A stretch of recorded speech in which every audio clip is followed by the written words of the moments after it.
Hi hello నమస్తే నా మనవళ్ళకి మనవరాళ్ళకి మరి ఇక ముచ్చట ఏంటంటే మరి ఇక 31 అంటారు కానీ ఇక 31 మరి 31 మరి సంవత్సరం అంతా లాభపడ్డోళ్ళు ఇక బాగా బాధపడ్డోళ్ళకి ఇవ్వాలి లాస్ట్ ఇక దినం 31 లాస్ట్ అవుతుంది ఇక 12 గంటలకు రాత్రి మరి ఇక ఈ సందర్భంగా మరి అందరూ ఇక ఏమేమి ఎంజాయ్ చేస్తారో ఇక బగ్గా అందుకనే మరి జర బయట బయట ఆడ కార్యక్రమాలు పెట్టుకుంటారు.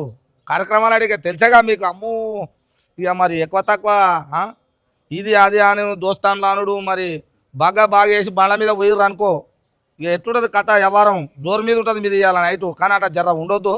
ఎంత ఉన్నా జర ఇంటికాడ ఉంటేనే ఓ తిరుగుతుంది, బయట ఉంటే ఇంకో తిరుగుతుంది. కాబట్టి మరి ఈ పాత సంవత్సరాన్ని మరి తోలుతారు. ఇక రేపు కొత్త సంవత్సరానికి రా రా అన్నాడు పిలిచినట్టు ఉంటుంది మీ కథ అంతా.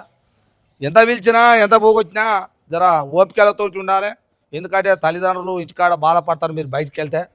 ఇక మరి పాతదాన్ని ఎంత జాగ్రత్తగా పంపిస్తారో కొత్తదాన్ని కూడా అంతే జాగ్రత్తగా రా రా అని పిలుస్తారేమో. కానీ మీరు మంచిగా ఉండాలని కోరుకుంటున్నా.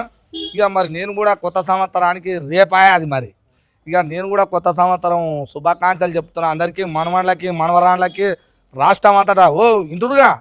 ఇక మరి మీరు మంచిగా ఉండాలని చెప్తున్నా. ఇక బయట నేను తాత అనుకుంటారు అయ్యాల రాడు పట్టినా. ఎందుకంటే జర మీరు రగడిదేలు ఉంటారు ఇవాళ మొత్తం కథ వ్యవహారం చూపిద్దాం అనుకుంటారు. అందుకనే నాకు ఏమైనా కనపడితే కట్టొద్దు. కట్టే బదులు ఇనుప కట్టి పట్టుకుంటే బాగుంటుంది అని పట్టుకున్నా. మరి నేను ఇలా కావలే ఉంటా ఏమన్నా అనిపిస్తే. ఎందుకంటే జర మీరు అదుపులు ఉండాలని జర నా మాట బాధపడద్దు. మీ తాతను కాబట్టి చెప్తున్నా నేను. ఓకేనా? మరి అందరికీ మళ్ళోసారి కొత్త సంవత్సరం శుభాకాంక్షలు. పాత సంవత్సరానికి ఏమంటారు కదా దీన్ని ఏమంటారు పోయేదాన్ని వెళ్ళిపోతున్న దానికి ఇక నాకు రాదు. కానీ వెళ్ళిపోతున్న దానికి ఏమన్నా చెప్పురు మీరే. కానీ వచ్చేదానికైతే జర వెల్కామా ఆపు నువ్వరు వెల్కాము గంతే. మీ అందరు కూడా శుభాకాంక్షలు మనవాళ్ళు మనవరాళ్ళు. మరి చూస్తూనే ఉండండి, జాగ్రత్తగా ఉండండి.